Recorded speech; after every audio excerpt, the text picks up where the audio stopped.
What would you say was the hardest period for you to go through, and how did you overcome it?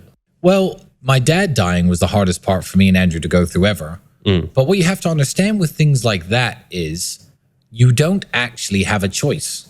People say this all the time, like, how did you deal with that? It's like, well, what was my alternative? Bring him back to life? There is no way out of it. So you can either, and people say this all the time, oh, my mother's got cancer, she's going to die in 6 months. What do? I say, enjoy the next 6 months with her. As much, like, there are lots of situations in life where your hands are tied. So with dad dying, it was a simple matter of, okay, you can let this destroy you, which is an option. And people do this all the time, drink themselves to death. I don't know, start cutting themselves, whatever stuff people do to cope with difficult situations. Or you can be sad anyway, because you're sad either way, and work 18 hours a day. And in fact, I said that the time I was working the most, when I was around 27, 28, I think he died when I was 27.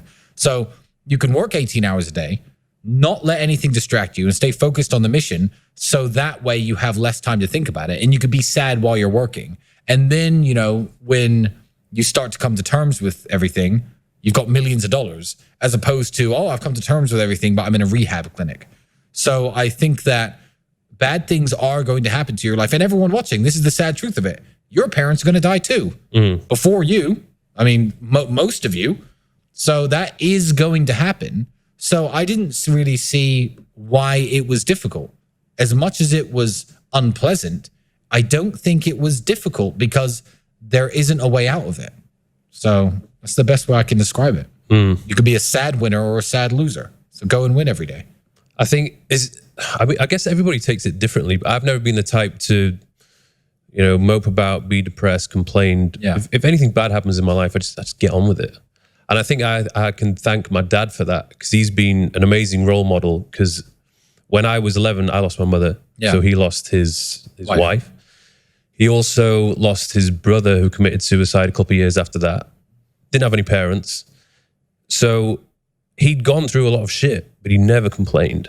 He was always very positive, always did whatever he could for me and my brother. And because I could see that every single day, that he was very strong, never saw him cry, never saw him weak, that made me think, well, that's how I need to be as well. And it's true. And your dad's the man. Shout out to him, because what choice did he have?